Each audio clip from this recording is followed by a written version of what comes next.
अऊज़ु बिल्लाहि मिनश शैतानिर रजीम बिस्मिल्लाहिर रहमानिर रहीम। अज़ीज़ तलबा अस्सलामु अलैकुम वरहमतुल्लाहि वबरकातुहू। उम्मीद है कि आप सब खैरियत से होंगे। अल्लाह पाक मुझे और आप सब को सेहत तंदुरुस्ती अता फरमाए और अपने हिफ्ज़ ईमान में रखे, आमीन। प्यारे बच्चों, आज के हमारे सबक का अनवान है हीरे की कदर, बाब नंबर 3। हीरे की कदर मुकम्मल लेसन की हम आज रीडिंग करेंगे। तो सबसे पहले हमें इल्म होना चाहिए कि जो हमारे सबक का अनवान है उसका मायने मफ़हूम क्या है। तो हीरा से है जिसका मायने उम्दा, कीमती या नफीस किस्म का पत्थर। कदर यानी एहतराम या इज़्ज़त। तो इस तरह से हीरे की कदर का मायने हुआ यानी किसी उम्दा या कीमती चीज़ का एहतराम या इज़्ज़त।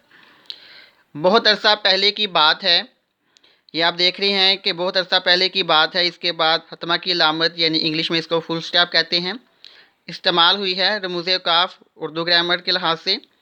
तो ये फ़िक्रे के आखिर में यानी जहाँ पर रुकना मकसूद हो ये वहाँ पर इस्तेमाल होती है, यानी जुमले के अख्ताम पर इस्तेमाल होती है। दूर दराज के किसी मुल्क पर एक बादशाह हुकूमत करता था। उसे शायरी का बहुत शौक़ था।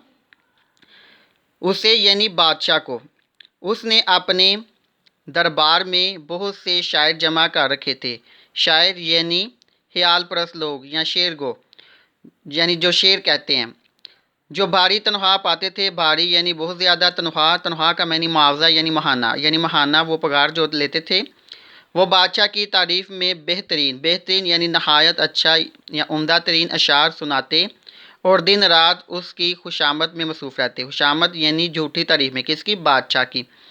मसरूफ़ रहते, मशगूल रहते। बादशाह जानता था कि उसके तमाम शायर दरबार यानी बादशाहों की मजलिस, यहाँ पर बादशाह लोग जो हैं वो इकट्ठे होकर मिलकर जो है वो गुफ्तगू करते हैं या मुज़ाकरात करते हैं या मनसूबाबंदी करते हैं।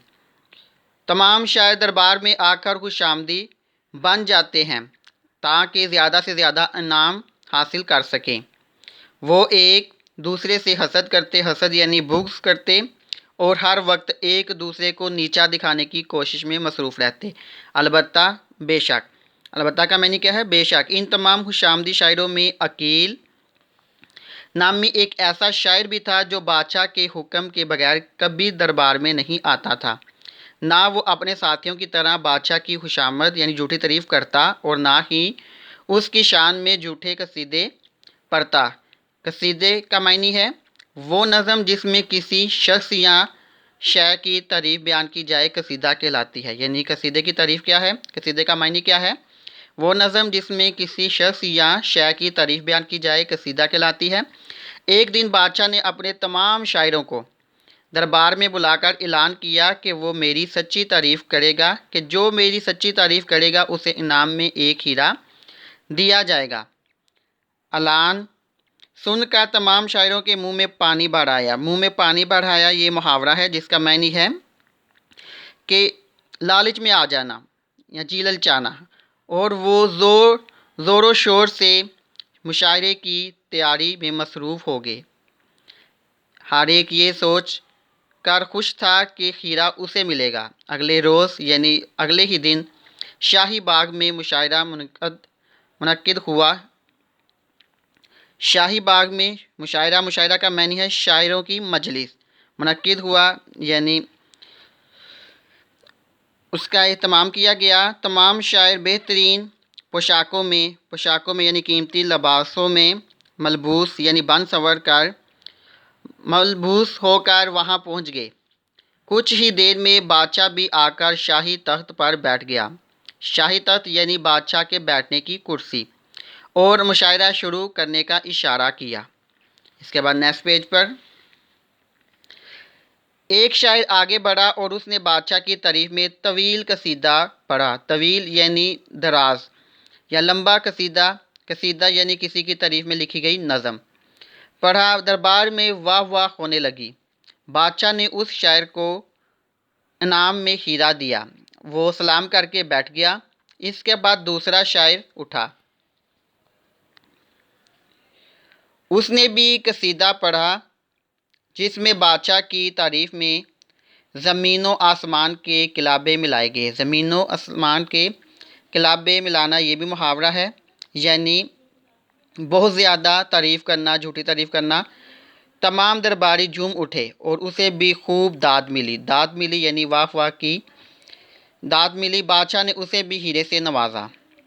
اسی طرح سلسلہ چلتا رہا اور باری باری تمام شعراء یعنی شاعر کی جمع ہے،